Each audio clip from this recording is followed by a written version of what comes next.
If someone were to ask you, what's your favourite Pixar film? You'd probably say something like Up, or Inside Out, or Cars. But what if I told you that there was a Pixar film that was better than all of the... Actually, it's not better than Cars. Let me rephrase. What if I told you that there was a Pixar film that was better than some of those? And that film is Elemental. Elemental came out on the 7th of July 2023, and I believe that it is the most underrated Pixar film ever. Is it my favourite Pixar film? No. I'd probably have to give that title to, let's be real here, probably Cars. And I also believe that there are Pixar films that I love, but the majority of others don't. But for one thing, they deserve their own video, and for the other, I'd say those films are more overhated, not underrated. But anyway, what makes Elemental so special? Is it the writing, the animation? But most importantly, why did it go kind of unseen? I've barely seen anyone talk about this film, even after 2 years since its release. And it's a shame because it's so good. And that is exactly why I'm here today. I'm here to bring light on this subtle masterpiece and work out and uncover why Elemental is the most underrated Pixar film. If I'm being honest, it's not as good as Cars.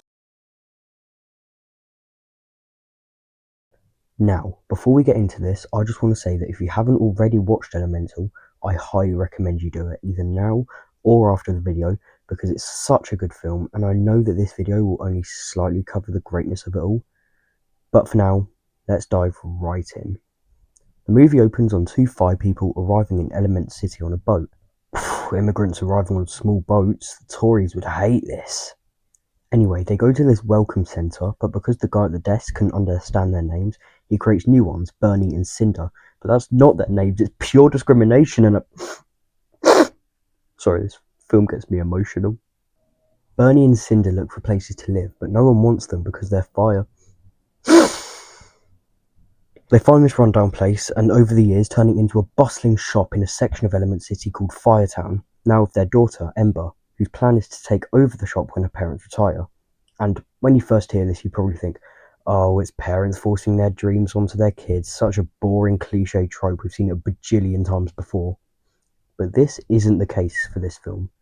Well, it is, but not just yet. For the majority of the film, Ember genuinely does want to take over the shop, instead of just doing deliveries and stuff. So when her father says that she's going to run the shop for this big red dot sale, she does not miss this chance. Oh, by the way, they have something called a blue flame, which is a cultural thing that all Fire people have. It doesn't physically do anything, but it's sort of like a symbol of strength and I don't know, but it's important. So, the next morning rolls around, and Ember prepares for the red dot sale, especially since she can struggle with her temper with customers. She opens the store and, surprise, surprise, she crashes out. And for good reason too, these customers are so frickin' annoying, I would crash out too. She runs downstairs and lets out her anger, which causes a water pipe to burst, even though apparently all the water to Firetown was said to have shut off because it can put fire people out. Ember fixes the burst pipe because she has this ability to melt things and mold them into perfect shapes, but you can probably forget that, it's not going to be very important. But she doesn't notice that a water person called Wade fell through the pipe and is now in her basement. And the worst part of it all, he's a city inspector. And he writes up a bunch of tickets to go and give to his boss, but has a change of heart after Ember tells him about how it's her family shop and all that. But it's already been sent to his boss, so the next day Wade takes Ember to this sports game that his boss is at so she can plead her case. We also find out that the reason Bernie and Cinder went to Element City in the first place is because there was a big storm in Fireland which destroyed their house. And before they left, Bernie gave the chief this bow type thing, which is apparently the highest form of respect you can give someone, but the chief didn't return it. Anyway, Wade and Ember go to the sports game and meet Gale, Wade's boss. After a quick argument, she lets Wade and Ember investigate the possible source of the water leaking into Firetown. They go there on a hot air balloon and just everything about this film is so beautiful. The animation, the art style, the city, it's just all so nice to look at. One of the best things about this is the fact that the city is actually unique and made for element people, like how Zootropolis is built for animals. You might think, well, yeah, obviously, but I can't tell you how annoying it is in some movies like Sing, for example, where the entire world design is just a boring regular city where the inhabitants just happen to be animals. But going back to the movie, they find a large crack in this gate which catches water spillages from when boats arrive. They fill the crack in with sandbags, and Wade gains the courage to ask Ember out on a date. We then cut to a montage of them having fun around the city and starting to grow closer, while Cinder, Ember's mum, begins to get suspicious. Unfortunately, the sandbags don't hold and the canal starts to flood again. Ember starts to think she's a failure and that she'll never be able to save the shop, and uses some of the sand on the beach she and Wade are at to make a glass ornament of a Vivisteria flower, which is supposedly the only flower that can survive all 4 elemental environments.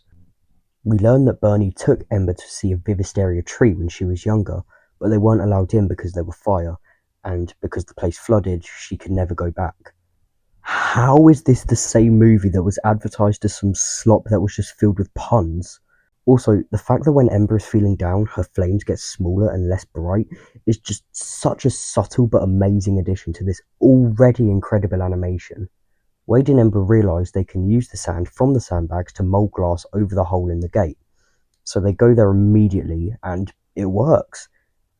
The day is saved and Gale gets rid of the tickets to the shop, so to celebrate, Wade invites Ember round to his family's house for dinner. We meet some of his family and they tell a cute story of how Wade got trapped in a sponge when he was younger. He's just so cute in this bit, and he can't be any older than maybe 6. Uh, Someone challenged me to put a 6-7 joke in this video, and if this video does bad, you know who you are. Anyway, Wade's mum tells Ember about this really high paying job overseas with glass moulding and stuff, but it would mean abandoning her and her family's dream of taking over the shop. And this is when she starts to rethink her entire life, that maybe the shop isn't all it's cracked up to be, you know? Because of this, she lashes out at Wade unintentionally, to which Cinder finds out about the two's ever growing relationship.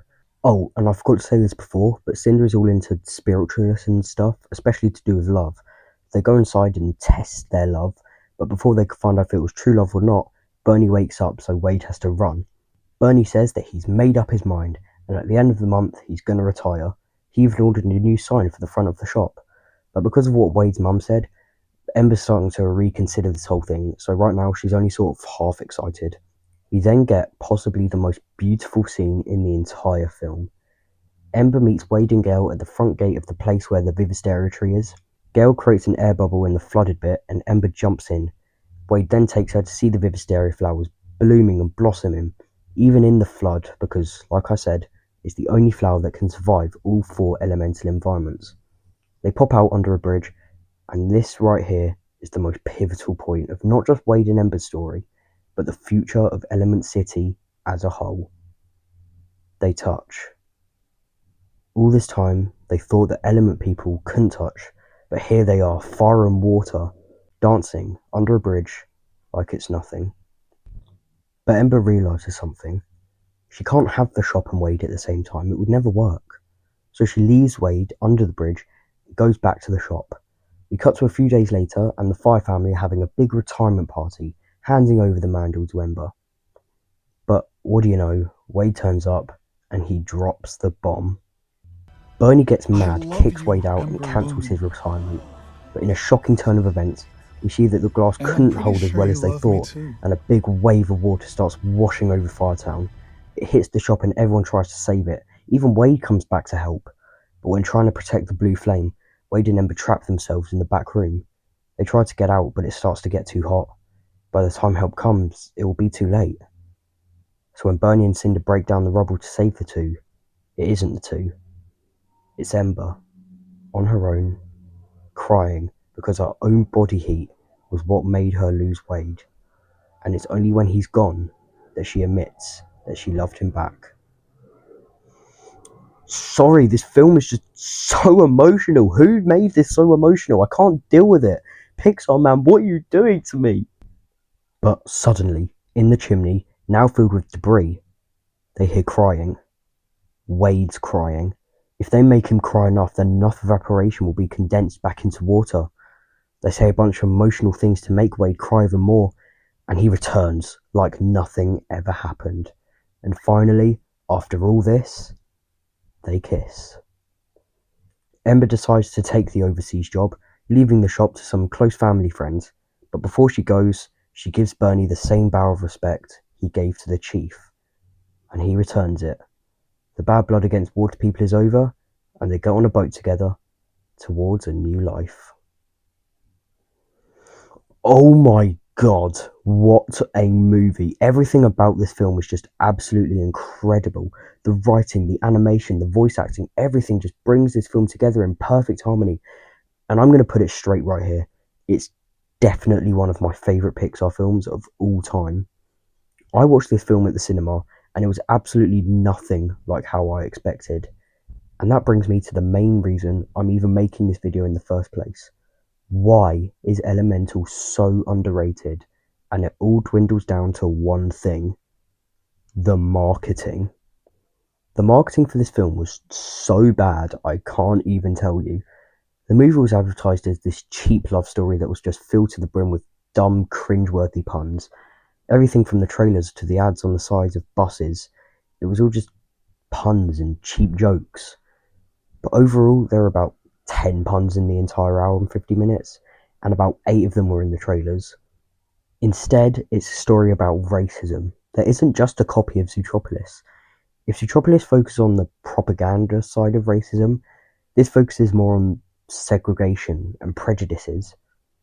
And you get literally none of this in the trailers. Whoever marketed this film doesn't deserve to market anything else, because this is one of the greatest Pixar films, up there with WALL-E, Coco, and even Cars. This film is packed with messages and character development that works, and changes in cliches. Like what I was talking about with the fact that at the start, Ember truly does want to take over the shop, and it's only when she finds another job that she starts to have doubts. If you haven't already, go watch this film, because it is amazing, and it deserves more love than it gets.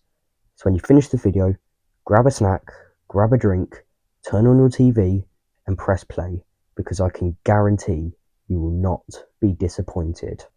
Thank you all so much for watching. If you liked it, then I'm sure you'll like the rest of my content, so leave a like.